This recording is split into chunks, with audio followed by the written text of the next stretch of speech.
अगर संसदीय कमेटी ने किसी को तलब किया है तो जाना चाहिए, अपनी बात रखनी चाहिए और जो गलतियां हुई हैं अगर वो स्वीकार नहीं करेंगी तो सच्चाई छिपती नहीं है। देश जानना चाहता है ये आखिरकार सांसद बिक कैसे गए। ये अपने आप में बहुत चिंता का विषय है। इसमें राष्ट्रीय सुरक्षा का भी और भ्रष्टाचार का भी, ये दोनों ही साथ में जुड़ते हैं और मुझे लगता है इस मामले में जल्द जांच और फिर उसके बाद कार्रवाई भी होनी चाहिए। All right, Vasudha Venugopal is now live with us. So Vasudha, the BJP continues to rake this issue up. This is, of course, an ongoing investigation. The Ethics Committee has now summoned Mahua Moitra on the 2nd of November.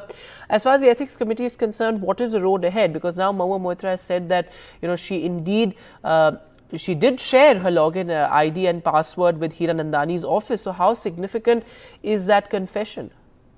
Yes, Vedant, I think that's a very significant and a serious admission by Mahua Moitra. This was her first defense after the cash for query scam broke out, and she said that yes, of course, she did share login credentials with Darshan Hiranandani, as she did with a few others, including her niece. And she basically pointed out that this happened because she was working from a remote constituency, and she did have problems with internet. And she said the OTP was always in her phone, and her phone number was the officially registered phone number with the Lok Sabha Secretariat, so there's no question of any security breach. And she said the NIC did not have rules of that sort. Now, that has been strongly countered by BJP MP Nishikant Dubey, who has actually put out the rules. And the rules, if you see, very clearly specify that there are security implications if there is actually sharing of login credentials that the MPs engage in, and they have been prohibited from sharing any login credentials, because this NIC also forms the backbone of India's e-governance services, and it actually hosts a lot of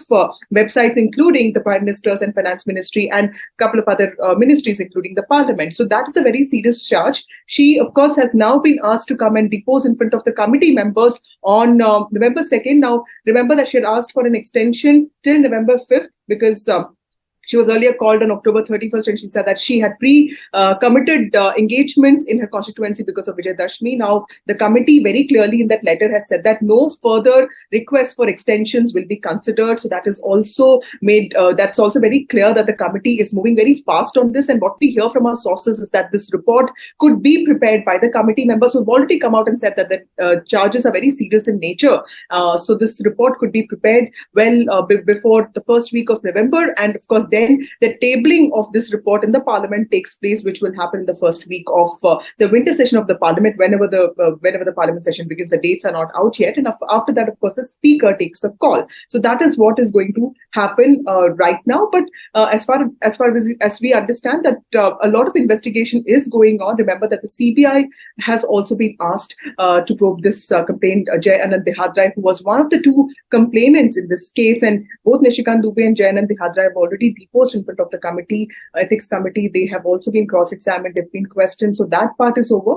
And now no more witnesses are being called. It's only Mahua Moitra who has to come and basically present her side of the defense on November 2nd in front of the committee.